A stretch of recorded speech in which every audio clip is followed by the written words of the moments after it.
Welcome everyone. WateReuse Arizona is pleased to welcome you to our program today entitled Southern Arizona Updates. My name is Lisa Colbert and I'm the Executive Administrator for WateReuse Arizona, and I'll be the moderator for today's program. Can everyone hear me okay?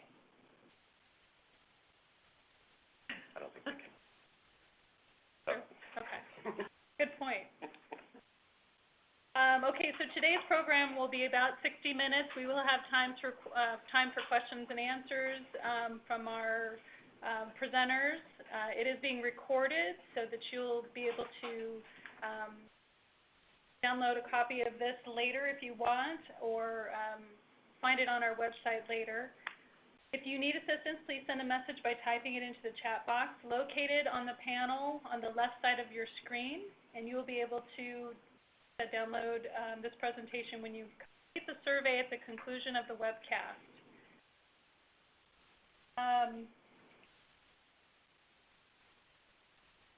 Since this is both a live presentation and a webinar, it'll make for a very interesting conversation because we have a room full of people here who will also be asking questions at the end of both Jeff and John's presentations. Is worth one professional development hour after the webcast. If you would like to enlarge your view of the slides, please click the full screen button in the upper right-hand corner of the window. To use the chat box, you must exit the full screen. All right, now on to our introduction of our speakers. John Kmiec is the current director for Marana Water. Prior to joining the town in 2012, John was the Environmental and Regulatory Compliance Supervisor for Tucson Water.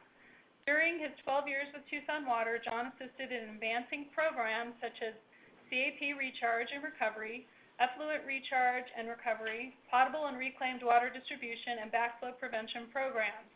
John represented the City of Tucson on Governor Brewer's Blue Ribbon Panel on Water Sustainability in 2010 and is the Chemical Committee Chairman for the ADQ Panel on Emerging Contaminants. Jeff Biggs is currently the Interim Deputy Director for Tucson Water. Kinda? He kind of gave me for those of you on the webcast. Jeff has nearly 35 years of experience in the water profession. His experience includes water treatment and quality, public outreach, governmental affairs and research. Jeff has extensive management experience managing staff of over 500 and budgets of over $200 million. Jeff was appointed by former Arizona Governor Jan Brewer to the Groundwater Users Advisory Board in 2010. At this point, I'll turn it over to John Kmiec. Great. Thank you, Lisa. What Jeff and I are going to be talking about, like Lisa said, we're going to give some Southern Arizona updates from two of the, one of the largest utilities in Southern Arizona and one of the fastest growing utilities in Southern Arizona, which is Marana and Tucson, respectively. My update on Marana Water is going to focus on many of the advancements that we're doing throughout our potable and wastewater programs, and then Jeff is going to talk about what's Water is going to be doing when he gets to his point with the Reclaimed Water Master Plan primarily. So with that, I'll begin. So the town of Marana, located in the northwest portion of the Tucson Basin, is one of the fastest growing communities, like I've mentioned, in the region.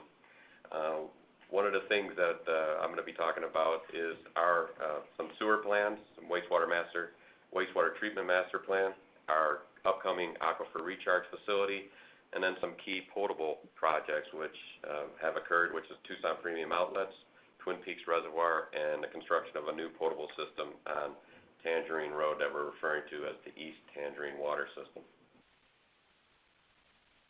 Just a little background on the Marana potable system, and this is what this slide represents. Because we were primarily a rural community located outside of the city of Tucson, many of our water system service areas are disconnected and separated throughout the community. And that's indicated by the different shades of colors here. We currently have 6 independent water systems from each other.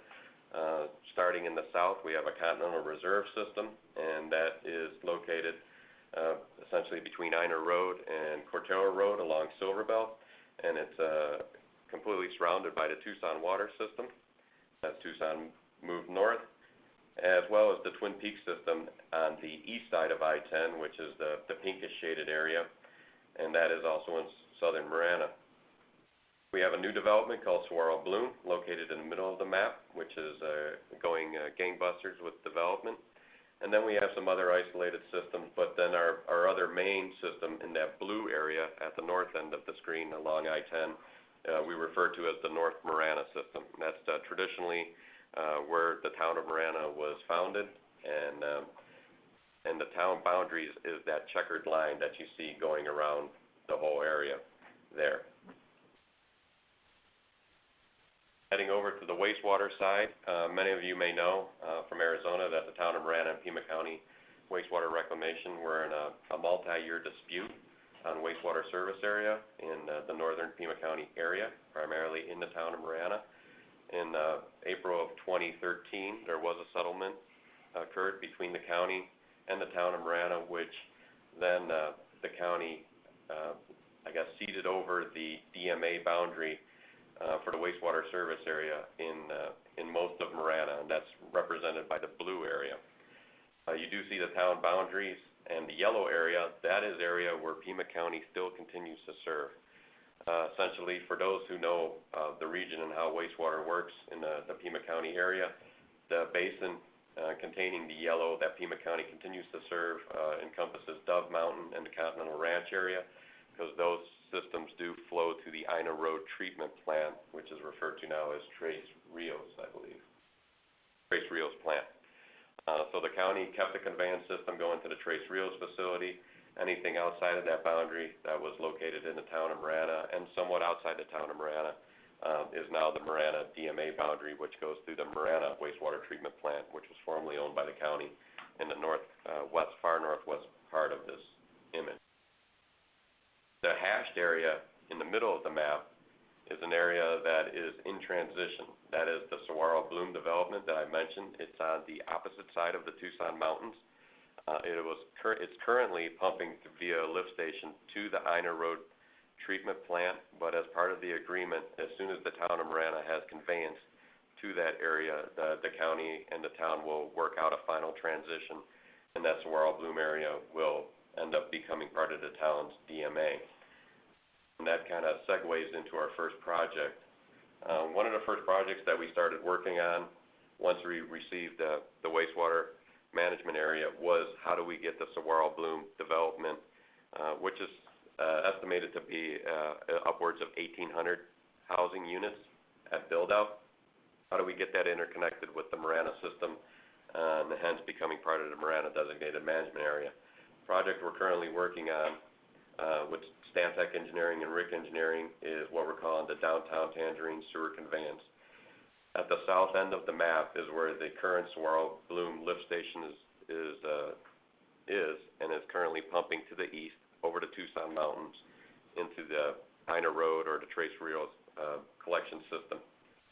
What we're doing in this design process and eventual construction, which is going to start soon, is we're basically turning it to the north once we have conveyance system going underneath the Santa Cruz River into the Tangerine area, following Tangerine Road, and then connecting with downtown Marana, where we're located right now at this webinar. It's just shy of a 6-mile project. It's going to come in around $6 million when it's eventually designed and fully constructed. And then that service area of Saguaro Bloom will become part of like I mentioned, the Marana wastewater system. This project, the first phase of this project, which is the gravity portion, because there is a force main that'll be going from the lift station underneath the Santa Cruz River before it transitions into gravity. The gravity portion of this is being released for construction bids today. And then we're hoping in 4 to 5 weeks the construction bid on the force main will be released.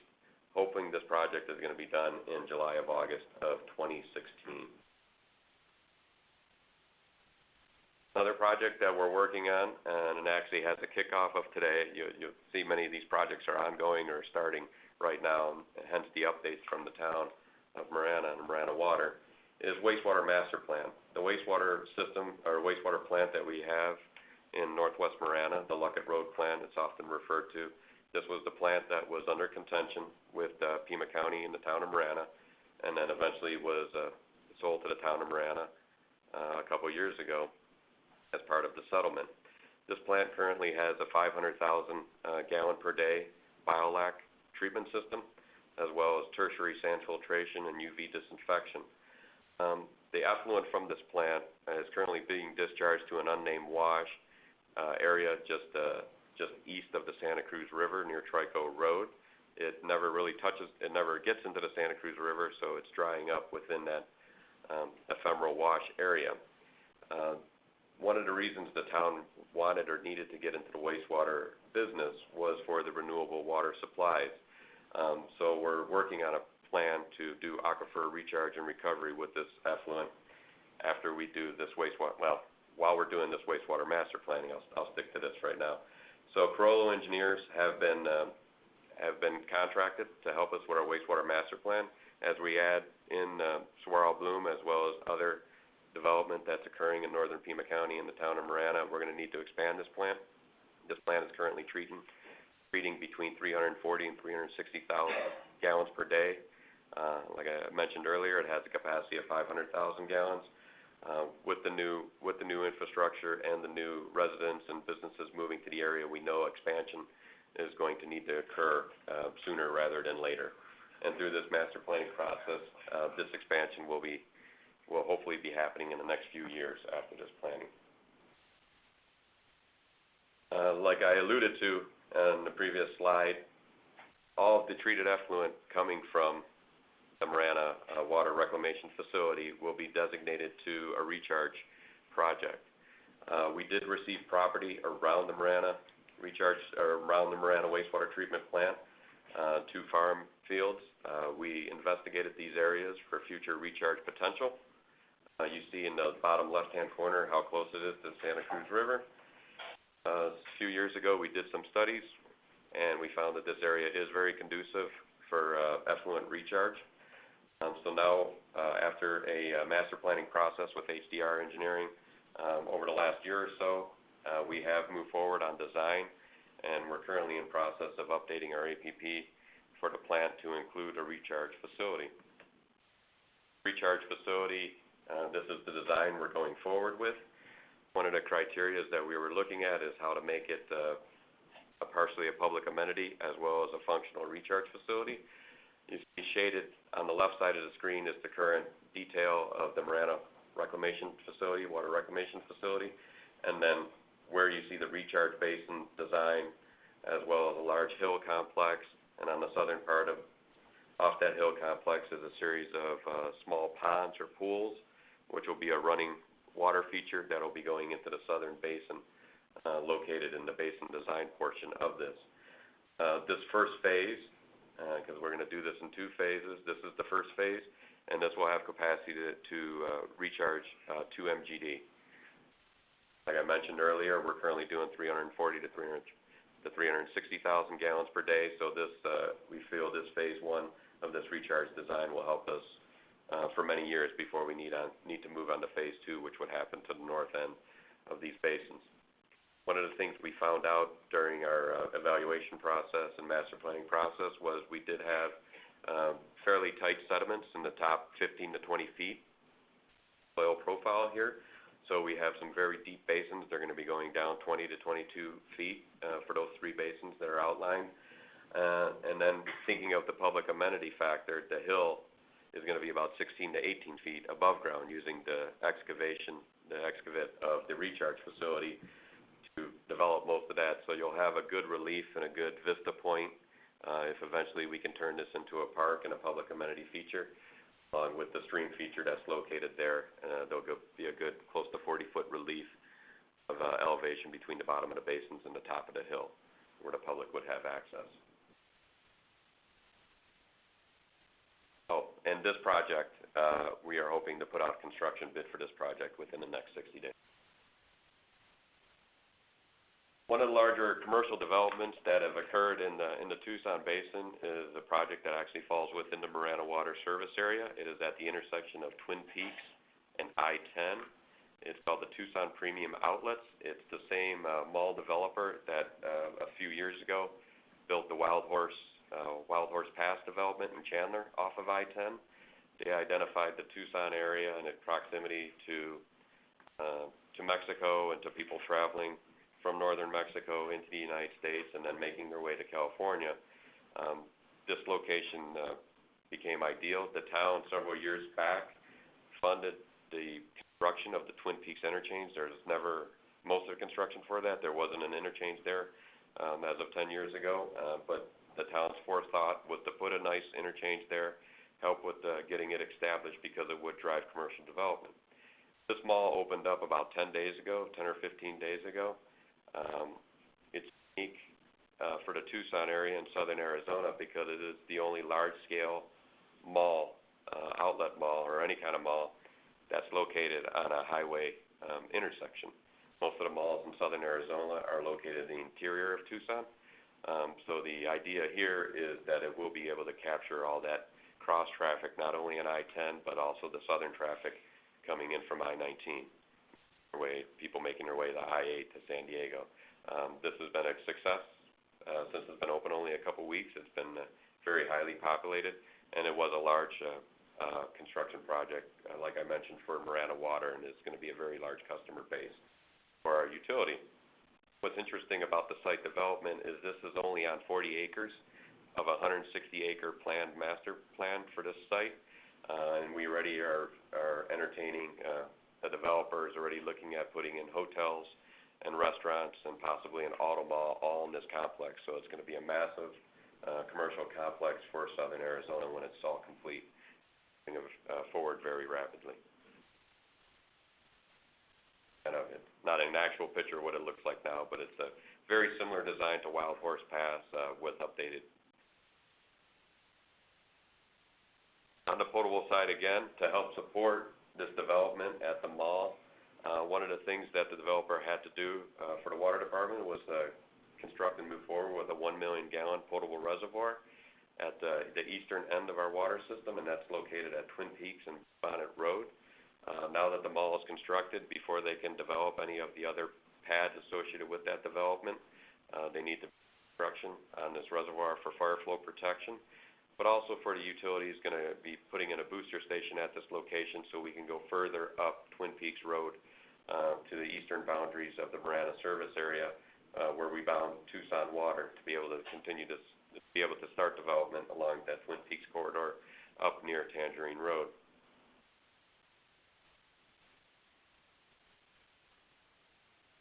Another proactive potable water development that we have ongoing right now is the establishment of Tangerine Business Park, and I referred to it earlier as our East Tangerine water system.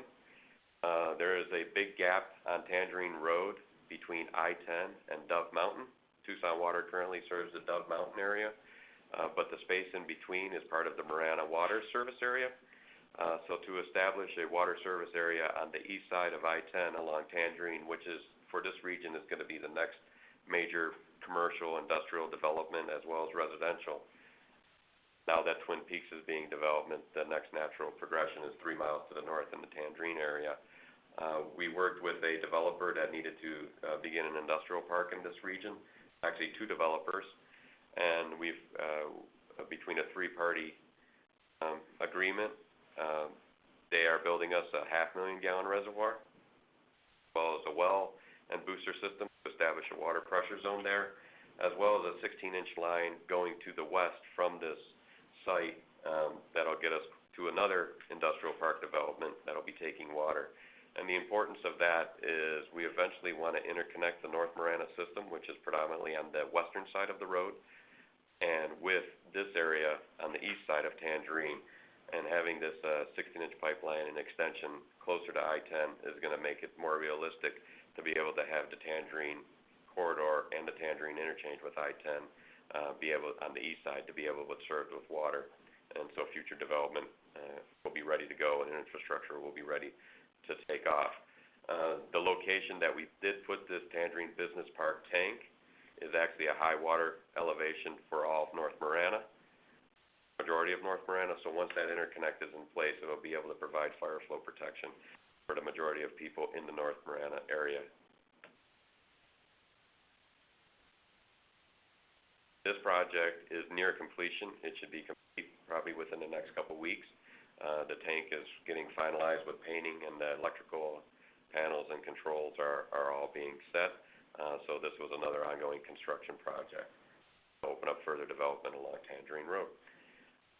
With that, I believe that concludes my portion of the Southern Arizona updates from the Marana Water perspective, and I'll turn it over to Jeff now. Thanks, John.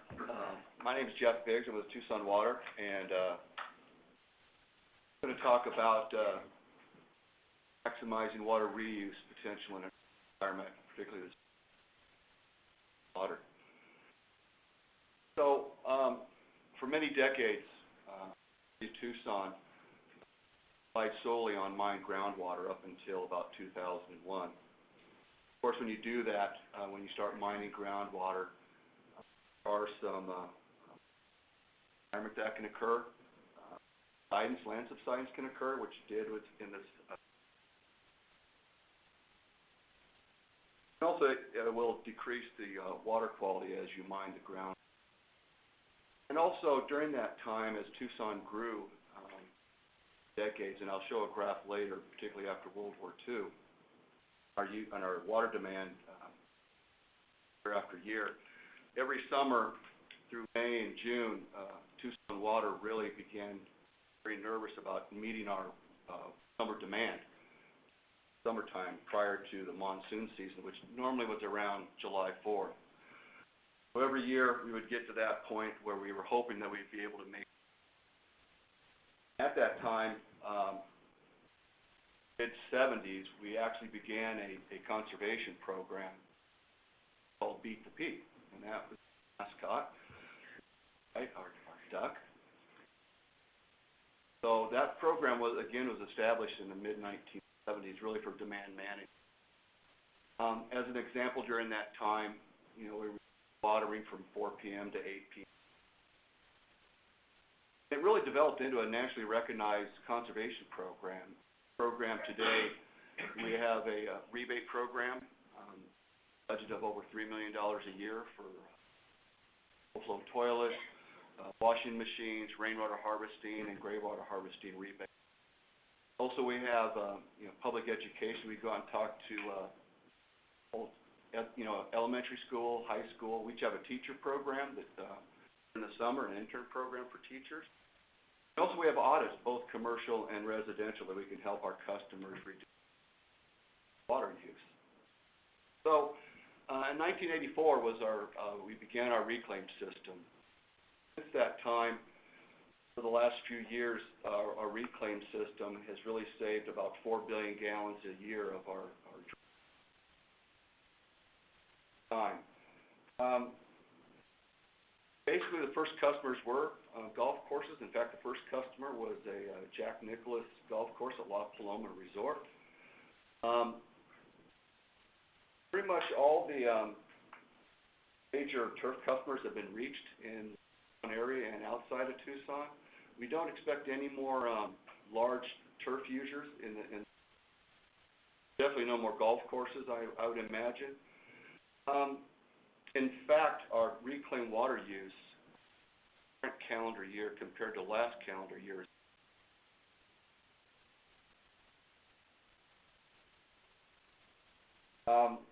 that last bullet was an ASU Morrison Institute study, which was done in 2004, so it was done before the crash of 2008.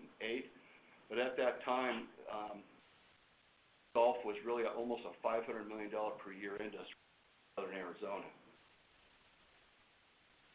Since then, it's declined rapidly. Again, like I said, the reclaim system now is within the city of Tucson and outside the city of Tucson.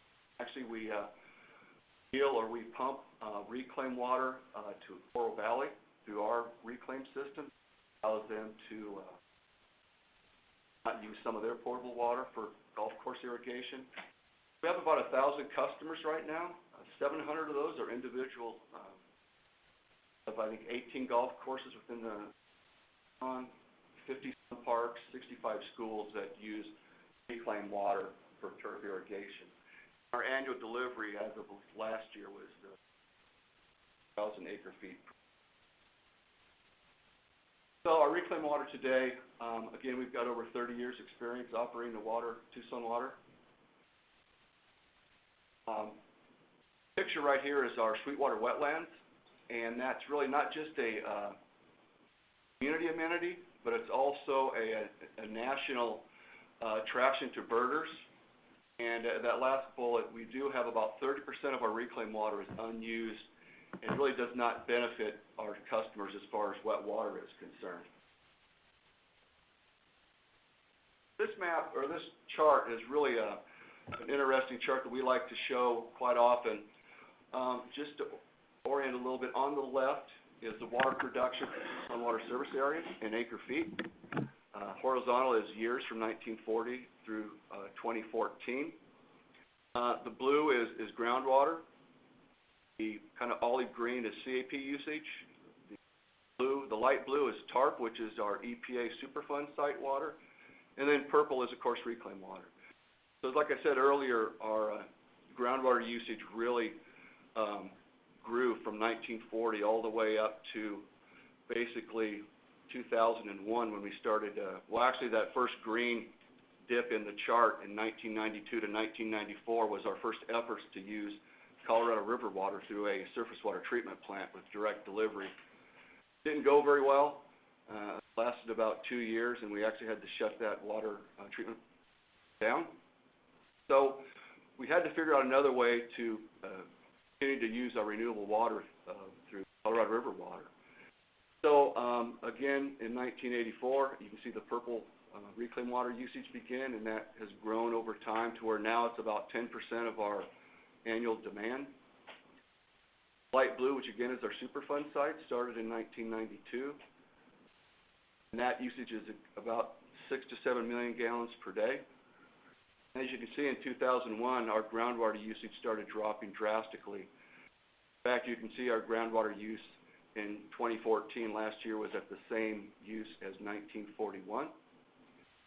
And our total potable water use 2014 was at the same level as 1987, but with 200,000 more people. So again, the utilization of renewable water has really helped the city of Tucson. So right now, about 90% of our potable water is supplied Colorado River water delivered through the CAP canal. We purchase our full allocation. We've been doing that for the last 3 or 4 years, which equates to about 47 billion gallons per year. And we store that water in a recharge facility west of Tucson. Actually, every year we store 40% of that water for future use. So right now, about every 2.5 years, we have an annual demand underground that we can utilize for when there is a shortage declared.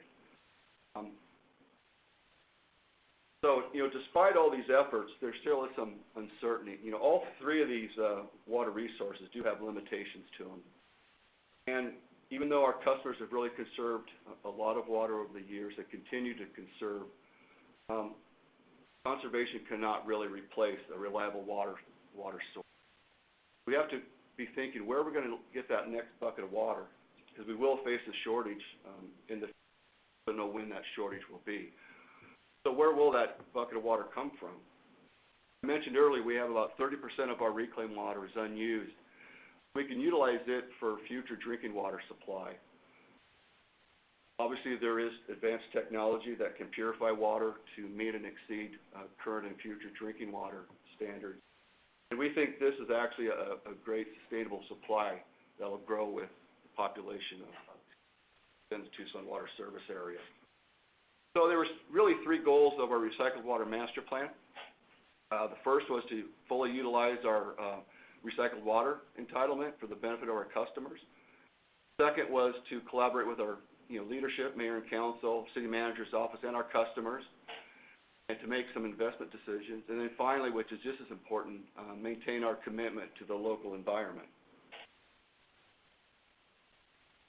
So there was 2 recommendations that came out of our recycled water master plan, which actually master plan was completed in December of 2013. First one there on the left was to look at our existing reclaimed water system and see if there's any efficiencies that we could build on for future customers. But really what we are really focusing on right now is pursuing that full utilization of our recycled water for potable reuse in the future, and that's really what the rest of this presentation is going to focus on. So implementing that master plan, it's really a phased program, and this is just a really brief high-flying overview. And what's not shown on here, and will be shown on a future graph, and what I think is the most important part of this program is public outreach. I think everyone knows of some of the recycled water programs that initially failed around the country, and then with the appropriate public outreach, it has gained momentum. And, San Diego is one of those over the last 10 years. Also during this time, we'll be using the National Water Research Institute to look at our program and make sure that we are following the right path for this program. So the concept, right now we get denitrified effluent from Pima County facilities. There's 2 facilities. And right now we take that water and use part of it in our reclaimed water system. And then the other portion of that water flows into the Santa Cruz River. What we're going to be looking at is a recharge and recovery system and advanced treatment. But we want to also maximize the use of our existing infrastructure, and I'll talk about that in a little bit. After that, it will blend with our current distribution system, and that really kind of completes the urban water cycle. So this graph is a little busy. The top purple horizontal graph is our annual recycled water entitlement, and that's continues throughout the year at that 25,000 acre-feet per year. The green line is our current reclaimed water system demand. On the left is the flow in acre-feet per month. On the right is flow in million gallons. So, of course, here in Tucson and southern Arizona, reclaimed water system demand is very low in January and February. Then in March, that demand starts to pick up as the Gulf season up and the temperatures increase, really to a peak in June, right before the monsoon season. And then after the monsoons hit, our demand begins to drop. Then usually late August through September, October, our demand picks up again as the golf courses overseed winter play. And then about October, about this time of year, our demand will start dropping again throughout the winter. So what do we have available for potable reuse? Opposite, it's a mirror of the system. And so that blue line, during the winter time, we'll have more water available to use for potable reuse, less water during the summer, and again, more water again in the fall. So really that seasonal variation will impact how we utilize for potable reuse. And what we're thinking right now to deal with that variation would be indirect potable reuse, to be able to recharge a consistent flow and pull that out as we need be out of the ground and treat it. So this is also kind of a busy slide, and this is just one treatment technology train that we're looking at. Again, you get denitrified reclaimed water from Pima County. We'll utilize our soil aquifer treatment for our first stage of treatment and some sort of membrane filtration followed by UV AOP. We have some knowledge and experience of that with our recent AOP treatment facility at our Superfund site, followed by potentially a GAC quenching for excess hydrogen peroxide feed, and then from there it blend with our distribution. I think the main point of this slide is that there'll be multiple barriers for protection of our public. And as we go out and talk to our public in focus groups and presentations, it finally dawned on us that the best way to talk to our customers is to mention that it's multiple barriers. They understand multiple barriers. So this map shows the city of Tucson. That's Tucson Mountains, which is on the west side of I-10. On the east side of the mountains, there are 2 metropolitan Pima County wastewater treatment plants. One is called Agua Nueva, which was just constructed. And the other one that John had mentioned earlier, the old Ina Road treatment plant, now called Trace Rios. And those two treatment plants is where we get our reclaimed water from. And the line that is the blue line west of the mountain is the CAP Canal. Those two facilities on the left side, CAFSARP and SAFSARP, are our two recharge and recovery facilities where we recharge our Colorado River water, our Avon Valley groundwater, and then recover that water and blend it in with our distribution on the east side of the Tucson Mountains. So right now, as we're looking at our recycled water program, there are two different options for us to look at is where do we utilize reclaimed water for potable reuse. First one, and you can follow that kind of yellow conveyance route, goes up the east side of the Tucson Mountains around the north side and comes back down to the north side of our CAFSARP facility where we own more land that we could build more recharge. That's one facility or one option that we could use. It's a long conveyance line, about 25, 26 miles to numerous jurisdictions, including the town of Marana. And the other option that we're looking at now is we could actually use a recharge and recovery system near the Agua Nueva and our existing reclaim. I mentioned earlier that we'd like to use our existing facilities. Our customers and Pima County customers are basically the same customers, basically 90%. So over the last 15 years, Tucson Water customers have spent about $135 million on the CAFSARP and SAFSARP recharge and recovery system. Pima County customers over the last probably 5 years spent over $600 million on those two treatment plants. Our O&M budget, current O&M budget, we will spend about $27 million on our CA. So that is a lot of money that our customers have invested in Tucson Water that we really need to utilize as much as we can during this recycled water program.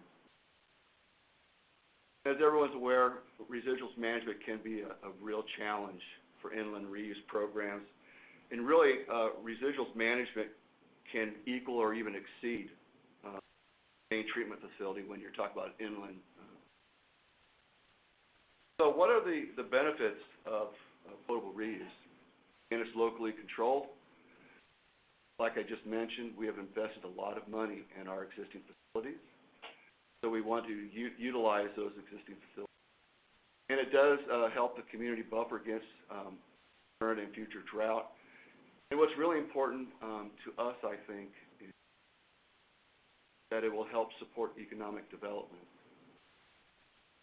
And we see a lot of newspaper articles from whether it be the New York Times or the Washington Post talking about Arizona has no water. Well, far from true. The state of Arizona has plenty of water, and Tucson has a lot of water for economic. That message out for not just Tucson, but Arizona. And this really reflects on our customers and how much conservation efforts they have had over the last 30, 40 years.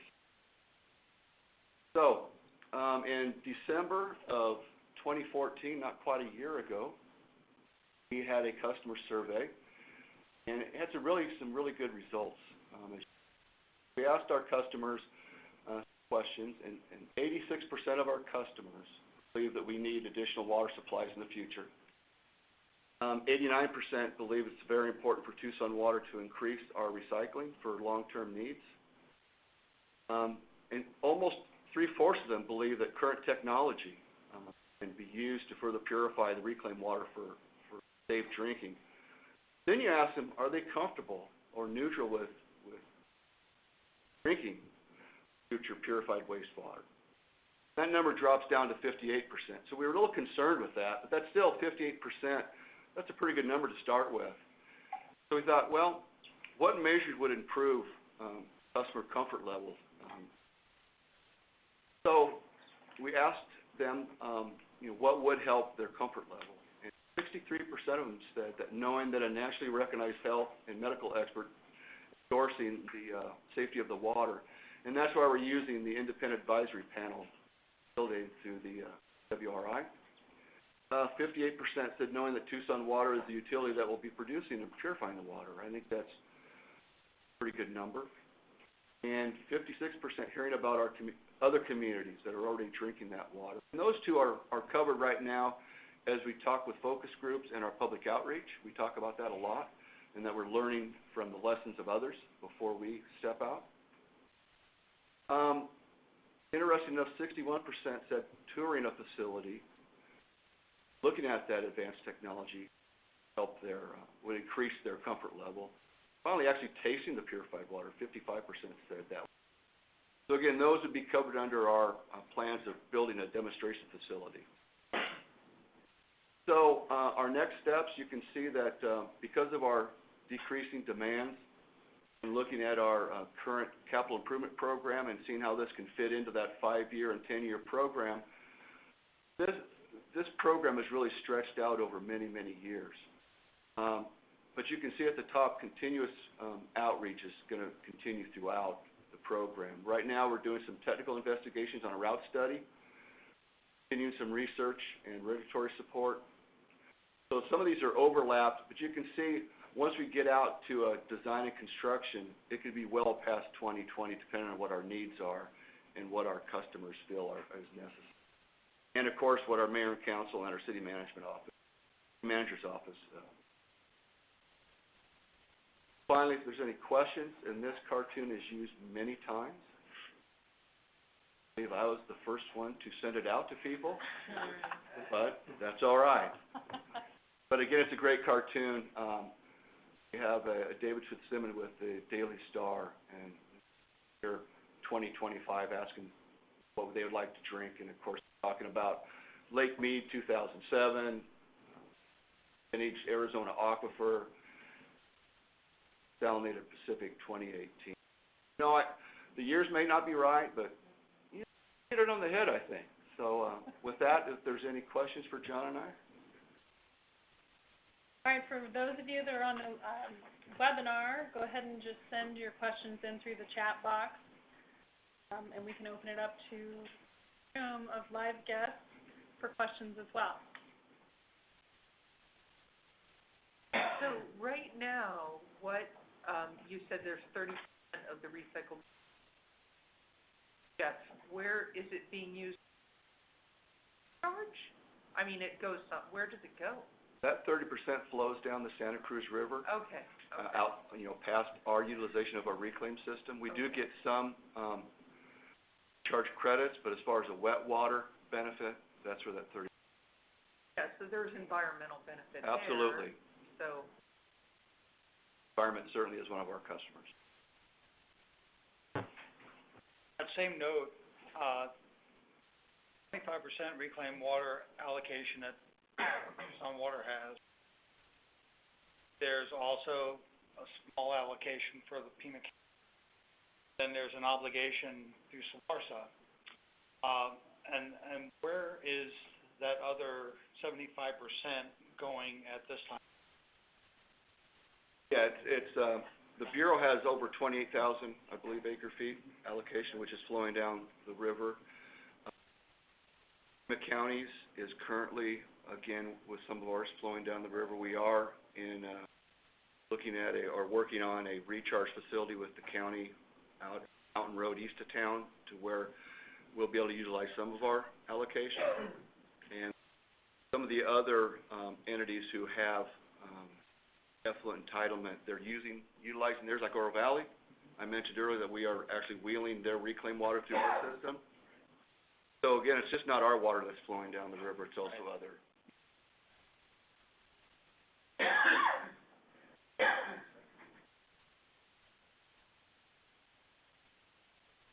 Both of your plans looks like indirect potable reuse. Talking towards the end a little bit about direct potable reuse. About that's the question. I guess when they come up with this new water concept, I think their initial targets were industrial use. But there is much here in Tucson about that, or there is a plan regarding maybe utilizing some of that 30% out of their skills. I'll take a first shot at that. Like I mentioned earlier, there's really no big claim users in. We've talked to about utilizing reclaimed water for their cooling towers, the quality of the water for cooling towers, and the cost for them would be astronomical to treat that water, where now they have groundwater. I think right now, land that we have, and because of the variation in our reclaimed water usage, indirect potable reuse is our direction right now. It's been in the state of Arizona for. It doesn't mean that we're certainly not thinking about it in the future. As of right now, we're certainly. And I'll add on to that. I think this part of southern Arizona, the Tucson Basin, because we do have a good recharge and land available between the city of Tucson and some of the other providers where that recharge can occur. Indirect potable use or aquifer storage with future indirect potable reuse of that water is just, it's the right way to go for us regionally. Obviously, once you get into other communities throughout the state that don't have the geologic setting where they can store water while they work out their plans for the future, they might have to be driven to direct potable reuse. But I think from our perspective in the Tucson Basin, we always have the environmental buffer that can be in place indefinitely. Aquifer recharge. I have a question for you. I'm really struck by the amount of CAP water. I'm not exactly clear about how it's getting used. Are you charging that and then pulling it out? Is that how it's being? Yeah, our full allocation, which is just under 145,000 acre-feet per year, is recharged. Majority of it out in Elver Valley. Some of it is being recharged down at Pima Mine Road. Then we are recovering a portion of that for our distribution. So again, 40% of that water that we're recharging, we're banking every year or down for future use.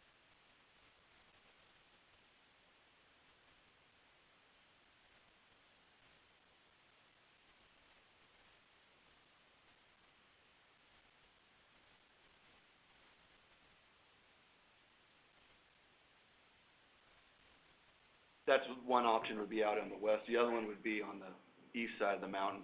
The one problem with recharge and delivering on the east side of the mountain in that particular area of our potable system, not a high demand like there is on the west side where we could dump the whole amount of water into the ground, recharge it, treat it, bring it back out, and add it to our existing AP water that's being charged and recovered.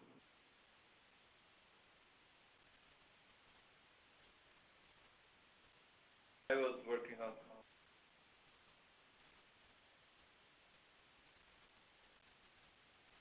water.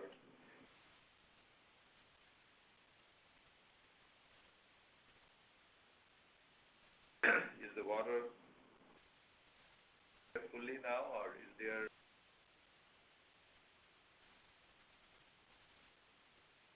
Yeah, depending on what wells. I mean, we have wells that are very close to our recharge basin, then we have wells that are further away. Obviously, the wells that are closest to the recharge basin. Others slowly.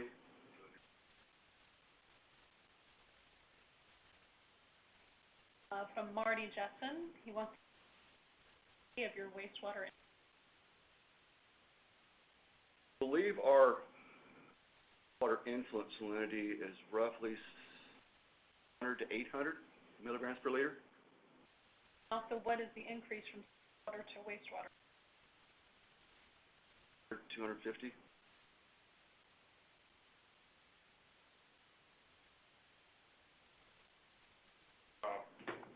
Go to indirect potable reuse water, right? So.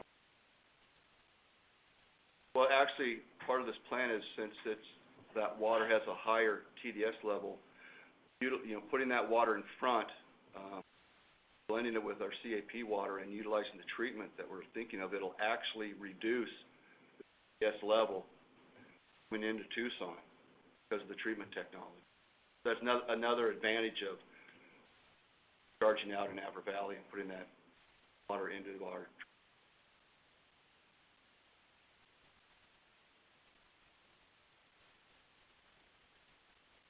Any other questions?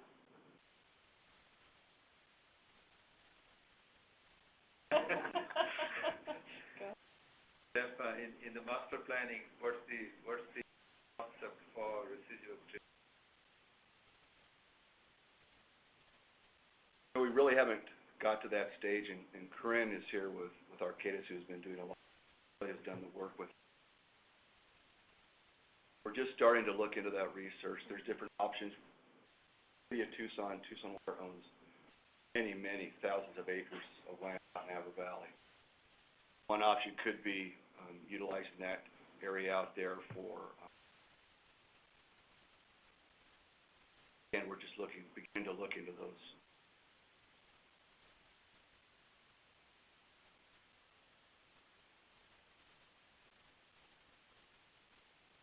All right, well, if there isn't any other questions are coming through.